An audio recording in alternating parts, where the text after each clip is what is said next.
ሰላም ጤና ይስጥልን እንዴት ናችሁ? ቢያንስ 5 በሬዎችን አሁንና ከዚህ በፊት የነበሩበትን አቋም አሳያችኋለሁ። እስከ መጨረሻ ከኔ ጋር ቆዩ። አሁን እያያችሁት ያላችሁ ጥቁሩ በሬ ከዚህ በፊት የነበረበት አቋም ልክ መግቢያ ላይ እንዳያችሁት ነው። 2 ወር ተኩል ከበላ በኋላ አሁን የምታዩት አይነት አቋም ይዞ መጥቷል።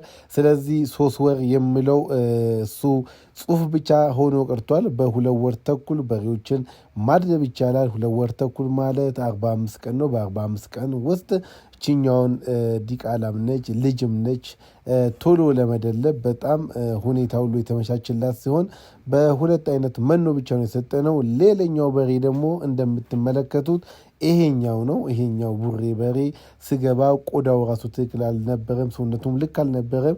እሱም ወደዚህ መለወጥ ተችሏል። ለውጡ በጣም አስገራሚ ነው።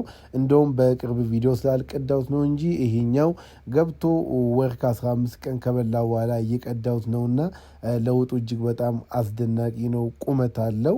ሌላኛው በሬኛው ደግሞ ይሄኛው በሬ ነው። ይሄኛው በሬ ደግሞ እንደምታዩት ቀይ ነው። ይሄኛው ቪዲዮ ስገባ ነው። ከበላ በኋላ ደግሞ ይህን ይመስላል።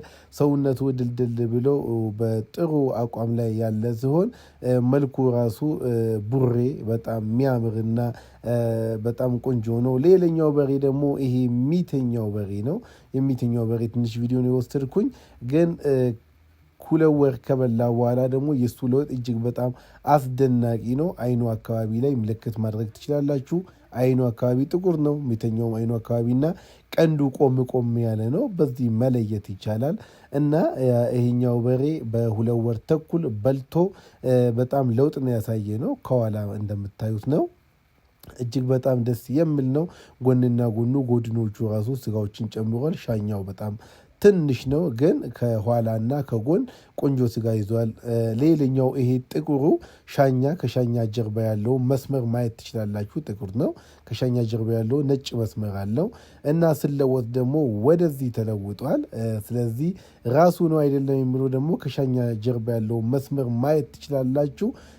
ቆዳው ሻኛው በጣም ሻኛው የጨመረ ቢኖር ትልቅ በሬ ይሄኛው ነው። ይሄ በሬ እንግዲህ 2 ወር ተኩል በመብላት ነው ወደዚህ ደረጃ የመጣው። ሌላኛው በሬ ደግሞ ይሄኛው በሬ ነው። ይሄኛው በሬ ቀንዱን ማየት ትችላላችሁ።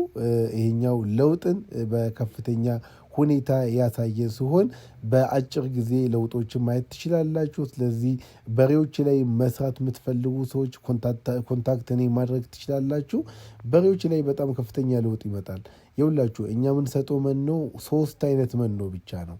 ፊኖ፣ ሱፐር መኖ እንዲሁም ደግሞ አተር ገለባ ብቻ ነው የምንጨምረው። ስለሆነ በእነዚህ በአጭር ጊዜ ውስጥ ለውጥን ማምጣት ትችላላችሁ።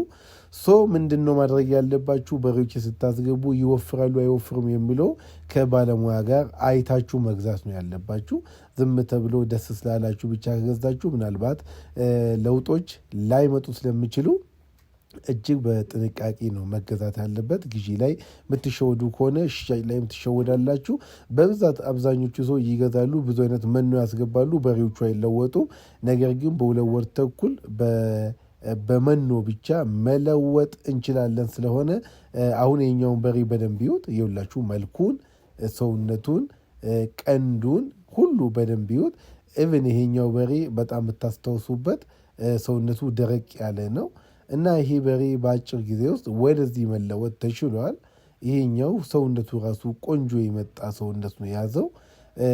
በጭራው ማስታወስ ትችላላችሁ። ጭራው መሀል ላይ ነጣ ይላል። ስለሆነ በዚህ ጭራው ማስታወስ ትችላላችሁ። በሬው ደግሞ ቶሎ የደለበና እጅግ በጣም የተመቸው በሬ ቢኖር ይሄኛው በሬ ነው። ሌሎቹ በሬዎችም አሉ በጣም የተመቻቸው በጣም የደለቡ ሰውነት ያመጡ አሉ። ሌሎች በሬዎችን አሳያችኋለሁ። ይህን ስራ መስራት የምትፈልጉ ማንኛውም ሰው እኔም በቴሌግራም ኮንታክት ማድረግ ትችላላችሁ። የኛውን ስራ ላሰራችሁ ይችላለሁ። የግድ ብዙ አይነት መኖችን 6 እና 7 አይነት መኖ መግዛት አያስፈልግም። በ3 አይነት መኖ ብቻ መስራት ትችላላችሁ። ለውጦቻቸው ይህንን ይመስላል።